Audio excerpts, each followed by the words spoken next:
부활주일 아침 하나님 앞에서 온 마음과 정성과 뜻을 다해 예배의 자리에 앉으신 여러분들, 영상을 통해 함께 예배를 드리시는 모든 성도님들께 한량없는 하늘의 은총 넘치시기를 주의 이름으로 축복합니다. 아멘. 이 시간 부활이라는 제목으로 하나님의 말씀을 배워내 드립니다. 봄이 되면 땅속에서 추운 겨울 동안 차가운 바람 속에 숨을 죽이고 있던, 그래서 얼어붙은 얼음과 눈 밑에 눌려있던 생명체들이 신기할 정도로 어느 순간 땅을 헤치고 밖으로 나오는 것을 보게 됩니다. 온 천지가 따뜻한 봄바람이 불어오면서 겨울 내 얼어붙었던 봄천의 마음이 행복으로 가득 차는 것처럼 오늘 거룩한 부활의 아침에 온 세상이 부활의 기운으로 온통 따뜻해지는 놀라운 축복이 임하기를 주의 이름으로 축복합니다. 아멘. 저는 이처럼 이 부활의 계절이 되면 욥의 탄식을 때로 떠올리곤 합니다. 욥기 14장 7절로 12절에서 욥은 이렇게 안타까운 마음으로 탄식하는 것을 보게 됩니다. 나무는 소망이 있나니 찍힐지라도 다시 움이 나서 연한 가지가 끊이지 아니하며 그 뿌리가 땅에서 늙고 줄기가 흙에서 죽을지라도 물 기운에 움이 돋고 가지가 뻗어서 새로 심은 것과 같거니와 장정이라도 죽으면 소멸되나니 인생이 숨을 거두면 그가 어디 있느냐. 물이 바다에서 줄어들고 강물이 잦아서 마름같이 사람이 누우면 다시 일어나지 못하고 하늘이 없어지기까지 눈을 뜨지 못하며 잠을 깨지 못하느니라. 여러분, 지금 욥의 탄식이 무엇이냐면 간단하게 말씀드릴 겁니다. 나무 같은 경우를 보면 죽은 것 같은데, 근데 어느새 물을 살짝 주면 거기에서 새로운 생명이, 새순이, 새싹이 돋아나는 것을 보는데, 여러분 신기할 정도로요, 정말 눈에 그 불에 탄 나무들을 봅니다. 산불이 나서, 어마어마한 산불이 나서 나무들이 새카맣게 죽어 있는 것을 봅니다. 그런데 몇 년 지나고 나서 마침 그 길을 운전하면서 가다 보면 어느 사이에 그 죽은 검은 나무 위에서 새순들이 돌아 다시 나무가 새파랗게 점점 변해가는 것을 볼 수 있죠. 그러니까 욥의 고백은 이겁니다. 아니, 저는 나무 하나도 죽은 것 같지만 다시 살아나는데, 물만 주어도 다시 살아나는데, 하나님의 사람들이라고 하는 이 인간들은 어떻게 한번 누우면, 마지막 욥의 탄식 보세요. 12절에 가서 보시면 사람이 누우면 다시 일어나지 못한다.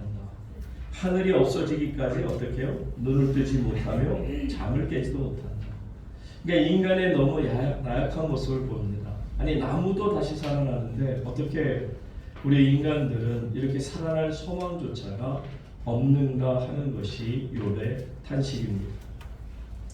그래서 저는 과연 오늘 하나님께서는 우리 인간들 죽을 수밖에 없는 이런 비참한 존재로 과연 만드신 것일까 하는 것을 오늘 이 부활의 아침에 우리 모두가 깊이 생각하지 않을 수 없습니다. 인간의 이성과 또 상식으로 생각할 때는 분명히 죽은 것은 다시 살아날 수 없습니다. 아마 나무 같은 경우에도 죽은 게 아닐 겁니다. 잠깐 말랐죠. 잠깐 불에 탔습니다. 그러나 뿌리가 살아있는 한 결국은 다시 살아있기에 죽은 것이 아니라고도 말할 수 있을 겁니다. 그러니 결국 나무가 죽었다 살아나는 것도 이성적으로 판단하면 죽은 것이 아니었기에 당연히 살아날 수 있는 것인데, 그러나 정작 뿌리까지 만약에 타버렸다, 말라버렸다 하면 그 나무는 뿌리가 썩은 상태에서는 자라날 수 없다는 것은 저도 여러분도 잘 알고 있는 사실입니다. 그러니 사람이 죽었다, 죽은 사람이 다시 살아날 수 있다, 이런 허황된 이야기가 또 어디에 있겠느냐 하는 겁니다. 사실은 예수님의 제자들도 힘들어했습니다. 부활이라는 것, 죽었던 자가 다시 살아난다는 것에 대해서 이 예수님의 제자들도 그렇게 말씀을 들었음에도 반신반의, 반신도 아닌 것 같아요. 그냥 믿지 않았습니다. 믿을 수가 없었던 겁니다. 너무나도 힘들었죠. 사실 인간은 부활이라는 것을 쉽게 믿을 수 있는 존재들은 아닙니다. 왜냐하면 생명의 근원은 하나님께 있기 때문이죠. 그러나 하나님의 생명이 임하게 되면 죽은 나무라도 꽃을 피게 되는 것처럼 하나님의 생명이 임하게 될 때 죽은 어떤 사람도 살아나게 될 줄로 믿습니다. 바로 그 생명의 근원이 예수님이신 예수님을 믿게 되면 우리 속에 예수님의 생명, 예수님의 영이 들어오셔서 우리로 하여금 죽은 자도 살아나게 하고 우리의 몸도 우리의 영혼도 다시 살아나게 하실 줄로 믿습니다. 이것은 제 이야기가 아니고 사도 바울이 하신 말씀이죠. 로마서 8장 11절 말씀 보세요. 우리 다 같이 한번 소리내서 로마서 8장 11절 읽겠습니다. 시작. 예수를 죽은 자 가운데서 살리신 이의 영이 너희 안에 거하시면 그리스도 예수를 죽은 자 가운데서 살리시니가 너희 안에 거하시는 그의 영으로 말미암아 너희 죽을 몸도 살리시리라. 말씀을 가만히 다시 한번 들여다보세요. 예수를 죽은 자 가운데서 살리신 이의 영이 곧 하나님의 영 성령께서 너희 안에 거하시면 그리스도 예수를 죽은 자 가운데서 살리신 바로 그 하나님 그 성령님께서 너희 안에 거하시는 성령으로 말미암아 우리의 죽을 몸도 어떻게 한다? 살리십니다. 여러분 믿을 수 있기를 바랍니다. 하나님의 말씀이 내 안에 들어오셔야 돼요. 우리 육체가 한 줌의 재로 변하는 일이 있다 할지라도 하나님께서는 능히 영의 몸으로 부활시킬 수 있음을 믿습니다. 어떤 분들은 그래요. 나는 절대로 화장하지 말라. 그래서 왜요? 그랬더니 화장하면 나중에 부활할 때 하나님 못 찾으실 거예요. 과연 그럴까요? 땅에 묻혀서 매장되어서 그렇게 해서 만약에 흙으로 되면 그것은 하나님이 고칠 수 있고 새롭게 부활할 수 있고 그저 만약에 태워버리면 부활할 수 없는 걸까요? 하나님께서 여러분을 새로운 하나님 나라 백성으로 만들어 주실 줄로 믿습니다. 부활은 그래서 사망을 깨트리는 하나님의 능력이고 하나님의 승리입니다. 죽음을 이긴 승리, 마귀에 대한 승리라는 것을 말씀드렸어요. 무엇보다도 죄에 대한 승리임을 믿으시기 바랍니다. 이것은 그냥 승리가 아니에요. 한 번의 승리가 아닙니다. 이것은 영원한 승리요, 궁극적인 승리요, 완전한 승리인 줄로 믿습니다. 그렇기 때문에 그리스도의 영이 없는 사람을 보면 우리는 안타깝게 여겨야 돼요. 왜냐하면 그들에게 죽음은 저주이기 때문입니다. 죽음은 두려움 그 자체이기 때문입니다. 그러나 저와 여러분 그리스도의 영이 있는 사람들에게 죽음은 축복이 될 수 있습니다. 여러분 시든 백합꽃이 어떤 조건에서도 들에 핀 싱싱한 꽃만 못하지 않겠습니까? 아무리 백합이 귀중한 거지만 만약에 그 꽃병이나 꽂아 있다가 점점 시들어간다면 말라버린다면 들판에 핀 꽃과 비했을 때 무엇이 낫겠냐는 거죠. 그러니까 여러분 세상의 아름다움은요 결국은 다 추한 것으로 바꾸어지게 됩니다. 무덤은 인간의 모든 것을 삼켜버립니다. 명예도 삼켜버리고 그 사람의 위대함, 그 사람의 모든 영광, 명예, 그 사람이 가지고 있는 많은 부여도 무덤이라는 것이 한 번에 삼켜버립니다. 아담 이후 사람들은 모두가 무덤이 종착점이었습니다. 그냥 가다 보니까 얼떨결에 사람들 따라가다 보니 결국은 종착역이 바로 무덤이었다라는 겁니다. 결국 아담의 인간의 행렬은 끝없이 죽음의 행렬이라 말씀드릴 수 있겠습니다. 죽음을 향한 나그네들에 불과합니다. 그러다가 무덤을 만나게 되면 거기에서 모든 것이 끝이 났던 것입니다. 어떤 한 사람도 그 죽음의 순례 과정에서 벗어날 수 없었고 모두가 그 무덤으로 인생이 끝난 것입니다. 무덤에서 살아나온 자가 있었습니까? 무덤은 인간의 절망을 표현합니다. 어둠 그리고 마지막을 말합니다. 그런데 예수 그리스도께서 우리가 생각할 수 없는 그 무덤을 깨트려 버리셨습니다. 그 무덤의 문을 열어 제끼셨습니다. 이것이 창조의 하나님의 역사인 줄로 믿으시기 바랍니다. 다시 한번 새로운 재창조의 시작이 되었습니다. 부활의 아침에 무덤이 비어 있었던 것을 오늘 본문에서는 이렇게 말씀합니다. 오늘 본문 말씀 1절로 3절 제가 읽고 4절 다 같이 읽습니다. 안식일이 다 지나고 안식 후 첫날이 되려는 새벽에 막달라 마리아와 다른 마리아가 무덤을 보려고 갔더니 돌이 무덤에서 굴려 옮겨진 것을 보고 들어가니 주 예수의 시체가 보이지 아니하더라. 이가여 근심할 때 눈으로 찬란한 옷을 입은 두 사람이 곁에 서니라. 여자들이 두려워 얼굴을 땅에 대니 두 사람이 이르되 어찌하여 살아있는 자를 죽은 자 가운데서 찾느냐. 여기 계시지 않고 살아가셨느니라. 갈릴리에 계실 때 너희에게 어떻게 말씀하셨는지를 기억하라. 아멘. 제가 분명히 4절까지라고 말씀드려서 깜짝 놀랐어요. 괜찮습니다. 어차피 5절, 6절도 읽어야 되니까 이제 다시 또 돌아오게 될 거예요. 먼저 가서 보시면 두 명의 마리아 1절 다시 가서 보세요. 안식일이 지나고 안식 후 첫날이 되려는 새벽에 막달라 마리아 그리고 다른 마리아. 또 다른 성경 교회 보시게 되면 막달라 마리아 외에 또 한 분이 더 있었어요. 어쨌든 막달라 마리아, 다른 마리아 두 마리아가 주님의 시신을 찾아왔습니다. 자, 그들은 이 무덤에 올 때 어떤 기대감이 있었을까요? 그 무덤에 가면 예수님의 시체가 있을 것이다. 그 시체를 내가 향유로 닦아 드릴 것이다. 라는 기대감 속에 왔습니다. 그러니까 여러분, 예수님께서 십자가에 달리시기 전까지 그들에게 나는 이제 죽게 될 것이고 그 후에는 부활할 것을 여러 차례 말씀에도 불구하고 제자들도 못 믿었고 이 여인들도 믿지를 못했습니다. 여러분, 이 두 여인 막달라 마리아, 또 다른 마리아는요 너무너무 예수님을 사랑하던 여인들이에요. 예수님 그러면 세상 어떤 것보다도 다 내려놓고 예수님을 섬기고 싶을 만큼 정말 주님을 사랑하던 사람들입니다. 그러나 그럼에도 불구하고 이 두 여인, 두 마리아에게도 부활의 신앙은 없었어요. 부활에 대한 믿음이 없었다는 겁니다.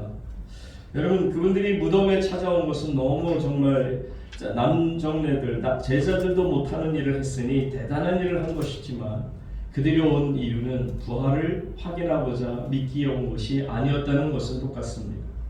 그런데 이 두 여인이 막상 무덤에 도착했을 때 무덤이 이제 열려 있습니다. 2절 보시면 돌이 무덤에서 굴려 옮겨진 것을 보고 무덤문이 열려 있음을 보게 되죠. 여러분, 말씀드린 것처럼 이 여인들이 부활을 믿지 못했다, 부활 신앙이 없었다라는 것을 어떻게 알 수 있을까요? 이 여인들 두 사람이 충격에 휩싸입니다. 그것이 두려움과 충격에 휩싸이고 근심이 되죠. 뭐라고 얘기하는지 보세요. 우리가 오늘 누가복음 봤지만 요한복음 20장 2절에는 이렇게 말씀이 나옵니다. 다 같이 한번 읽어봅니다. 시작. 시몬 베드로와 요한복음 20장 2절 다 같이 읽습니다. 시작. 시몬 베드로와 예수께서 살아나시던 그 제자들에게 앉아서 말하되 사람들이 주님을 무덤에서 찾아다가 어디에 던지지 말하리라. 지금 여인들이 뭐라 그러냐면 예수님 시체가 없어졌어요. 그러니까 하는 말이 사람들이 주님을 무덤에서 가져갔다는 거예요. 이 말을 다시 표현하면 누가 훔쳐갔다는 거예요. 무덤에 와보니까 있어야 될 예수님의 시체가 없어졌어요. 누가 훔쳐가 버린 거예요. 그래서 그들이 근심하였다라고 말씀하지 않습니까? 여러분, 빈 무덤을 눈으로 보면서 부활을 확인한 게 아닙니다. 빈 무덤을 보면서 이 두 여인은 두려웠습니다. 왜요? 누군가, 어떤 사람이 시체를 훔쳐갔다 생각했기 때문에. 그 말이 뭐죠? 부활 신앙이 아직 없었다는 것을 우리에게 보여줍니다. 5절 6절 말씀을 보세요. 이렇게 불안해하고 두려워하는, 예수님의 시체를 잃어버렸다고 두려워하는 이 여인들에게 두 천사가 이렇게 전해줍니다. 5절 제가 읽고 6절 다 같이 읽습니다. 여자들이 두려워 얼굴을 땅에 대니 두 사람이 이르되 어찌하여 살아있는 자를 죽은 자 가운데서 찾느냐. 6절 다 같이 여기 계시지 않고 살아나셨느니라. 갈릴리에 계실 때에 너희에게 어떻게 말씀하셨는지를 기억하라. 아멘. 사람은 원래 의심하기를 좋아합니다. 그래서 어떤 바른 말을 누가 해줘도요, 그 말이 귀에 잘 들어오지 않는 경향이 많습니다. 그러니 더구나 황당한 이야기가 들려질 때 그것을 누가 제대로 믿을 수 있겠습니까? 이 세상에서 제일 황당한 말이 무슨 말일까요? 죽은 자가 살아났다는 거예요. 말이 아니잖아요. 어떻게 죽은 자가 다시 살아납니까? 그만큼 황당한 이야기가 없는데, 그러니 그 말은 믿기가 가장 어려운 말이다 라는 것은 우리가 충분히 이해합니다. 제자들을 통해서도 우리는 볼 수 있지 않습니까? 예수님께서 십자가에 이제 죽으시기로 작정하시고 예루살렘으로 향하던 길에 여러 차례 제자들에게 같은 말로 반복하셨습니다. 갈릴리에 계실 때 제자들에게 끝없이 가르쳐 주셨어요. 그것은 인자가 예루살렘에 가게 되면 사람들에게 넘겨져서 죽임을 당하고 죽은 후에는 사흘 만에 부활하게 될 거다. 다시 살아나게 될 것이다. 너무 클리어하게 분명하게 말씀해 주셨어요. 그런데도 제자들은 사실 믿음이 없었기에 무슨 말씀인지를 전혀 알지를 못했고요. 가장 황당한 이야기는 어떻게 죽은 사람이 살아날 수 있어? 어떻게 하나님의 아들이 죽을 수가 있어? 라고 생각했던 것입니다. 결국 무슨 얘기냐면 못 믿겠다는 거예요. 믿을 수 없다는 겁니다. 근데 여러분, 사람이 믿고 안 믿고에 따라서 부활이 사실이고 아니고가 아니라는 것을 우리가 알지 않습니까? 여러분이 부활을 믿든지 안 믿든지 예수님 부활하셨습니다. 그러나 그 예수님의 부활이 나와 직접적인 관계를 갖기 위해서는 꼭 필요한 게 있어요. 그게 뭐죠? 믿음이에요. 부활신앙입니다. 우리에게 믿음이 있어야 부활을 나의 부활로 만들 수 있는 것 아닙니까? 그래서 예수님께서 오라버니 그 나사로가 죽었을 때 막 울고 있을 때 그 마르다에게 예수님 뭐라고 말씀하셨어요? 마르다야, 내가 곧 부활이다. I'm the resurrection. I'm the life. 내가 곧 생명이다. 나를 믿는 자는 죽어도 살겠고 무릇 살아서 믿는 자는 영원히 죽지 아니하리라 하시고 하는 말씀이 뭔 줄 아세요? 그리고 마르다에게 뭐라고 물으셨어요? 네가 이것을 믿느냐? 믿음을 확인하셨어요. 사랑하는 성도님 여러분, 이 시간에 저는 여러분들에게 다시 한번 묻습니다. 오늘 부활의 아침에 여러분 부활하신 예수님을 진심으로 믿습니까? 아멘. 그렇다면 이미 여러분은 믿음의 백성이요 부활의 신앙을 가진 하나님 나라 백성으로 하늘의 영광에 합당한 자녀가 된 줄로 믿습니다. 아멘. 여러분, 이 모든 것들은 사실 신비 속에 둘려져 있어요. 내가 예수를 믿게 된 것도, 내가 부활에 동참하게 된 것도 여러분 누가 있어서 이것을 설명할 수 있겠습니까? 보통 신비라고 하는 단어가 있죠. 이게 뭐 긍정적으로 쓰이기도 하고 부정적으로 쓰일 수도 있는데 이 영어로는 mystery라고 합니다. 그런데 이 헬라어 원문에 보면 무스테리온이라고 되어 있어요. 무스테리온이라고 하는 것은 비밀이라는 뜻도 갖고 있고요. 신비와 비밀입니다. 말씀드린 것처럼 이 신비라고 하는 것의 부정적인 의미는 그런 거예요. 납득이 안 간다는 거예요. 비현실적이라는 거예요. 나 모르겠다는 거예요. 내가 이 머리로 아무리 해도 이해가 안 된다. 어떻게 보면 신비에 대한 우리의 부정적인 생각이겠고요.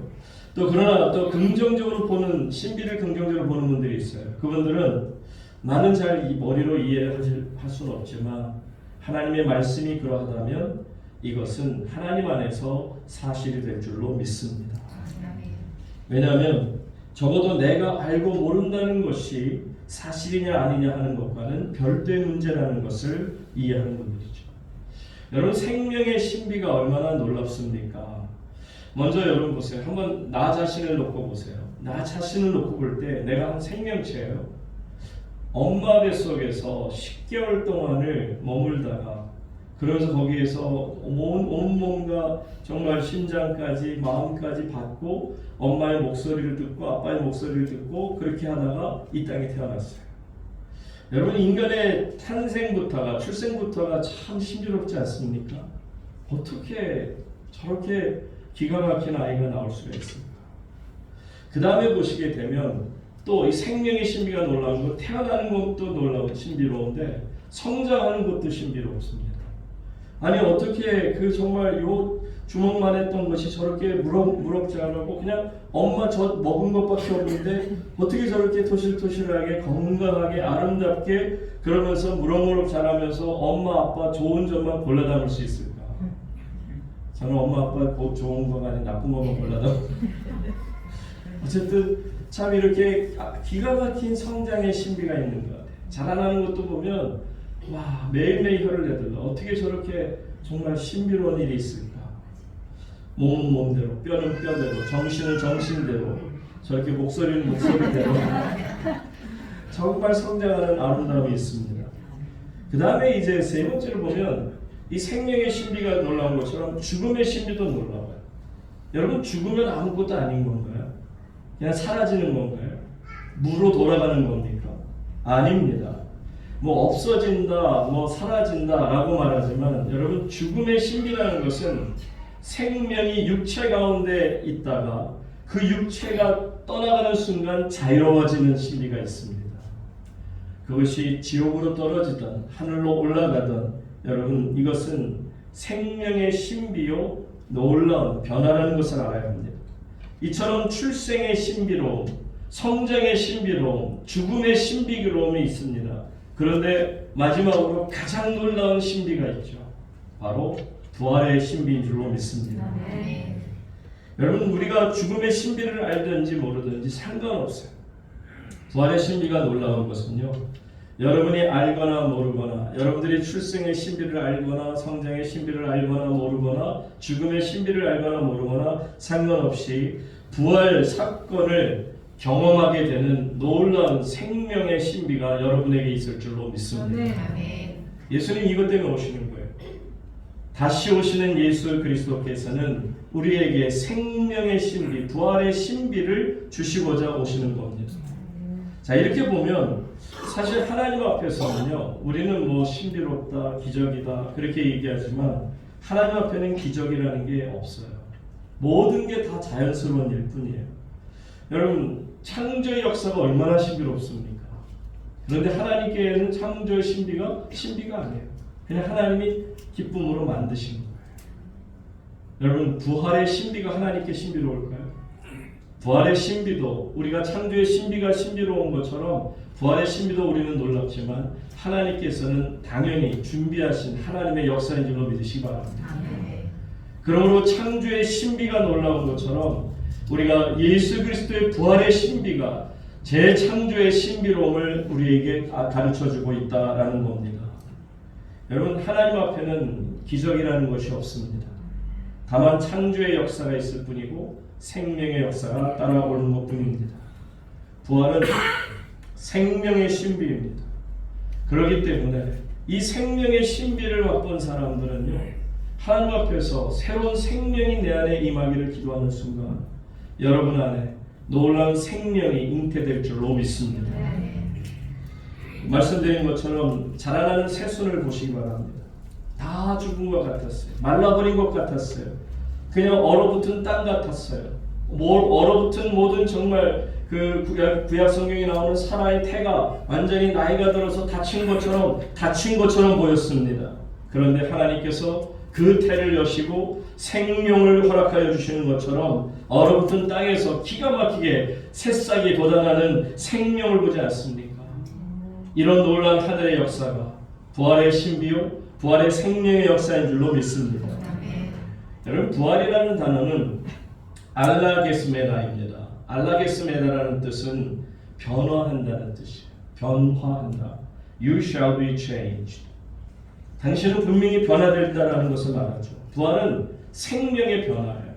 우리가 이 땅에 태어나서 자라나다가 우리가 죽음의 신비를 맛본다 할지라도 더 놀라운 부활의 신비로 그 놀라운 하늘의 세계로 우리를 이끌어주시는 알라게소메다 부활이라는 놀라운 하나님의 생명 역사가 오늘 저와 여러분에게 나타나는 줄로 믿으시기 바랍니다.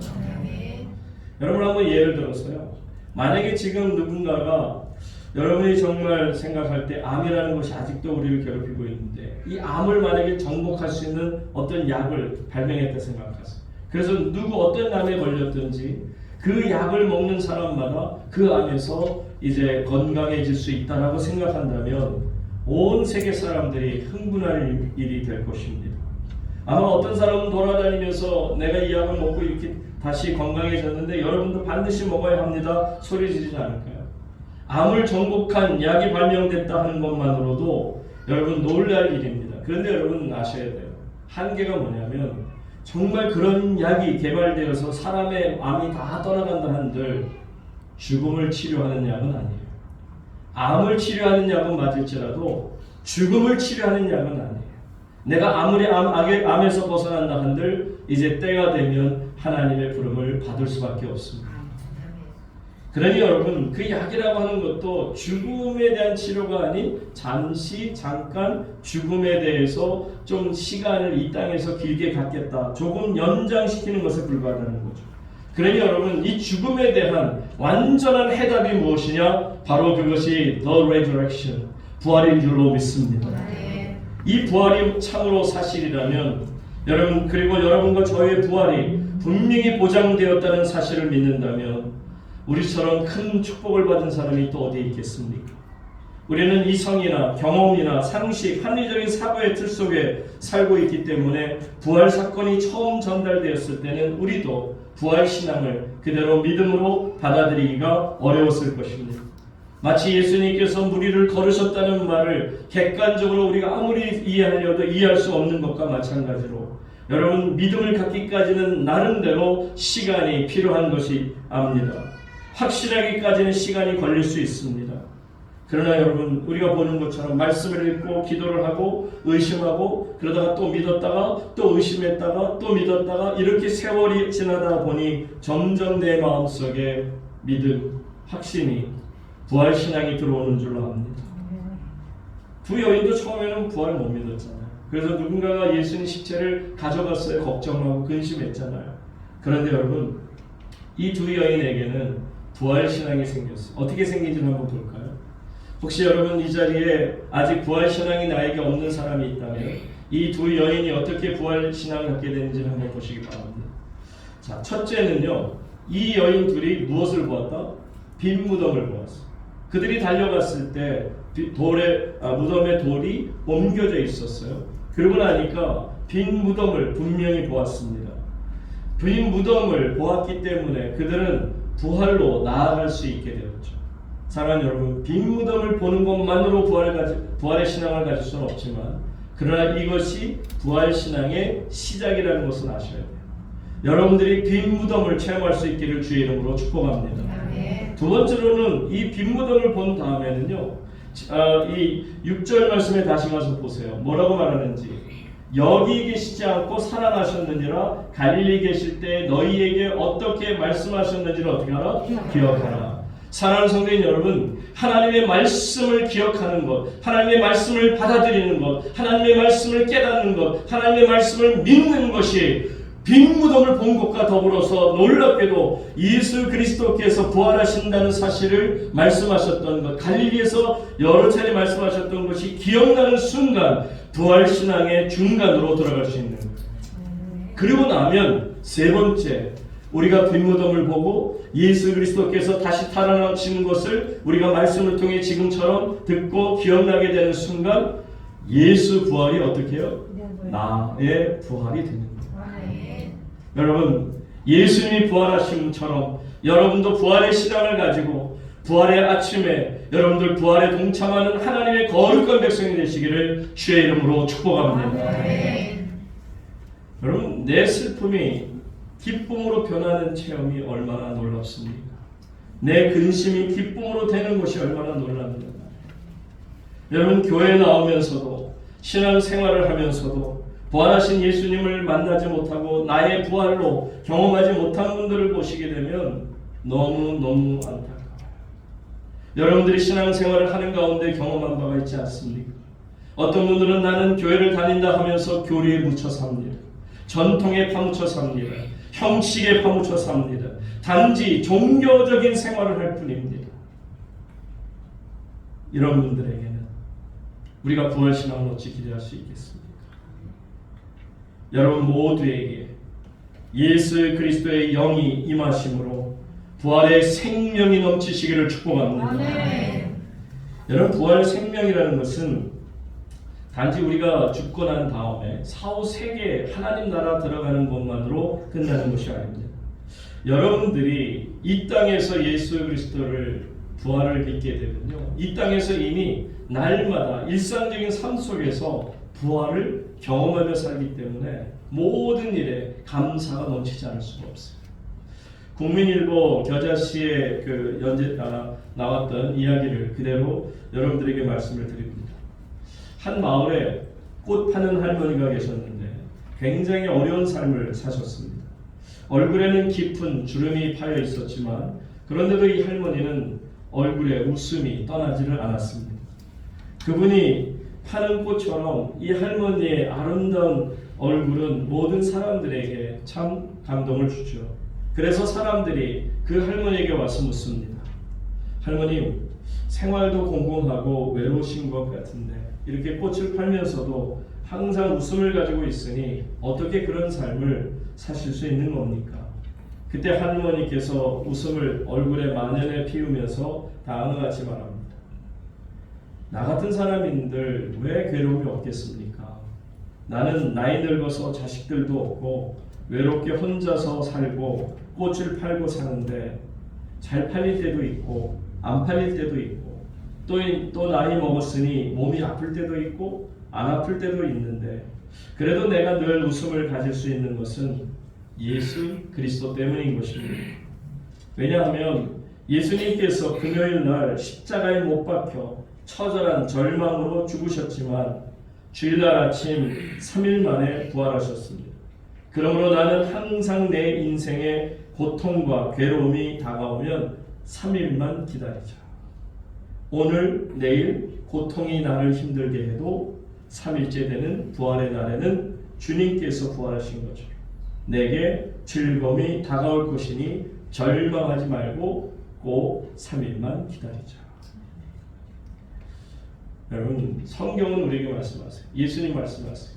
내 믿음대로 될지어다. 이렇게 믿고 사는 분은 놀랍게도 그러한 하나님의 놀라운 역사가 날마다 그들의 삶 속에 나타날 줄로 믿습니다. 아니나 다를까 그 할머니는 이렇게 기쁨의 삶을 살아갑니다. 때로는 고통스러운 일을 당할 때에도 정말 낭망하는 일을 만날 때에도 3일만 기도하며 참아내자. 그러면 반드시 고통이 사라지고 어려움이 사라지고 내게 소망이 다가올 것이다라는 믿음이 있었습니다.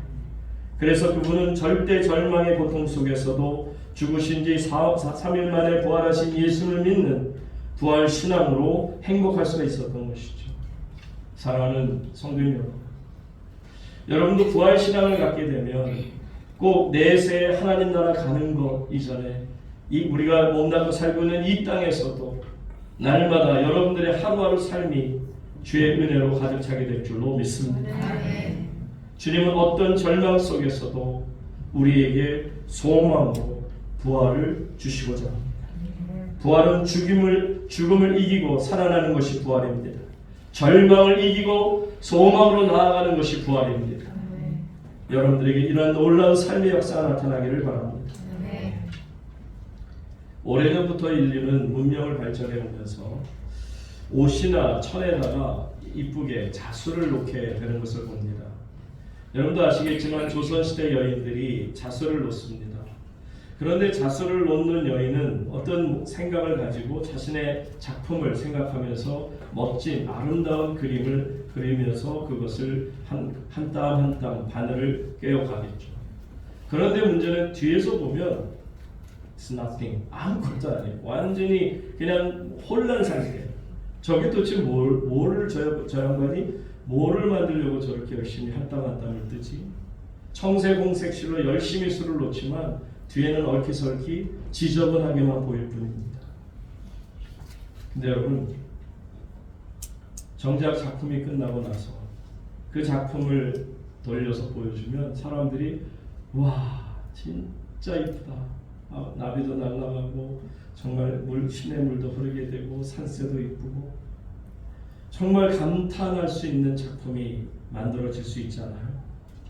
여러분, 저는 이 부활의 아침에 생각나는 게 바로 이 자수 같아요. 하나님께서 예수님의 십자가의 자수를 기가 막히게 뜨고 있어요. 우리 인간적인 면에서 보면 하나님의 자수 놓는 뒷모습만 보니까 뭘 만드시려고 저러시지? 뒤에서는 그냥 엉망인 것 같아요. 그냥 어슴풀이 십자가 모양만 이렇게 딱 보이는 것 같아요. 그냥 얽히설키 모든 게 다 뒤죽박죽된 것 같아요. 그런데 어느 순간에 하나님께서 작품을 다 끝내시고 그 다음에 짜잔 하면서 딱 보여주신 순간 우리 눈에 뭐가 보여요? 부활이 보여요. 하나님은 부활로 우리에게 기가 막힌 작품을 보여주시길 원하십니다. 여러분들이 부활로 나아가기까지는 어렵고 힘든 거는 보지를 못하고 깨닫지를 못하는 거예요. 하나님이 지금 무슨 작품을 만드시는지를 모르기 때문에 두려웠어요. 그러나 막상 여러분들에게 부활의 작품을 보여주시는 순간 여러분들은 감탄할 수밖에 없죠. 와, 놀랍다. 여러분, 이게 부활의 기쁨입니다. 농구에서 버저비터라는 그 단어가 있어요. 버저가 부저잖아요. 찡 하고 그 버튼을 누르면 게임이 끝나요. 근데 이제 그 감독이 깽 하고 버저를 뿡 눌렀는데 어떤 선수의 손에서 이미 공이 떠났어요. 그 팀은 예를 들어서 98대 100으로 2점 차 뒤지고 있어요. 근데 버저비터가 뻥 울린 상황에서 이 선수가 그 전에 공을 던졌더니 3점 슛이 되는 거죠. 멀리서 포물선을 그리면서 기가 막히게 그 골에 펑 하고 들어가는 순간 3점을 내서 98대 100이 101대 100으로 승리하게 되면 관중들 아니라 그 안에 모인 모든 사람들이 열광하게 되는 거죠. 저는 이것이 하나님의 부활이요, 예수 그리스도의 부활이요, 한판 뒤집기라고 생각합니다. 여러분, 이런 드라마틱한 하나님의 놀라운 역사가 우리의 삶 가운데 있으니 우리가 예수를 믿는 기쁨을 드리는 거 아니겠습니까? 우리가 믿는 예수님이 늘 우리에게 아무 일도 못해 주시고 내가 예수를 믿는다고 하면서도 아무런 기쁨도 누리지 못하고 어떤 정말 하나님의 놀라운 기적도 체험 못한다면 저라도 예수 믿는 게 별로 재미없을 것 같아요. 그런데 예수를 믿고 보니 놀랍게도 하나님의 버저비터가 울려집니다. 놀랍게도 반전의 역사가 일어납니다. 내 닫힌 태를 여시는 하나님, 내 막힌 모든 담을 허물어버리시는 하나님, 막힌 문을 허물어버리시는 하나님, 그 놀라운 역사가 부활의 역사인 줄로 믿으시기 바랍니다. 그래서 무덤문같이 여러분을 힘들게 하고 어둡게 하고 두렵게 하던, 그래서 정말 여러분들 속에 암울함으로 가득 찼던 모든 인생의 삶이 이제는 부활의 기쁨, 감사, 감격으로 생명의 역사가 여러분 가운데 넘치시기를 주의 이름으로 축원합니다. 기도하겠습니다. 하나님 아버지, 믿음은 기대하는 것이라 하였사온데 하나님의 놀라운 기적을 기대합니다. 부활의 신앙을 가지고 하나님께서 놀랍게도 한판 뒤집기를 하시는 놀라운 반전의 역사를 기대하며 오늘도 주 앞에 나온 모든 주의 백성들 한 사람도 실망하지 않게 하여 주시옵소서. 모두가 불안과 공포와 낙심에 떠는 저들을 불쌍히 여겨주시고 저희들의 모순된 신앙에서 벗어나 이제는 부활신앙을 가진 하나님의 거룩한 백성 되어지도록 축복하여 주시옵소서. 우리 구주 예수님 거룩하신 이름으로 기도하옵나이다. 아멘. 다같이 찬송가 165장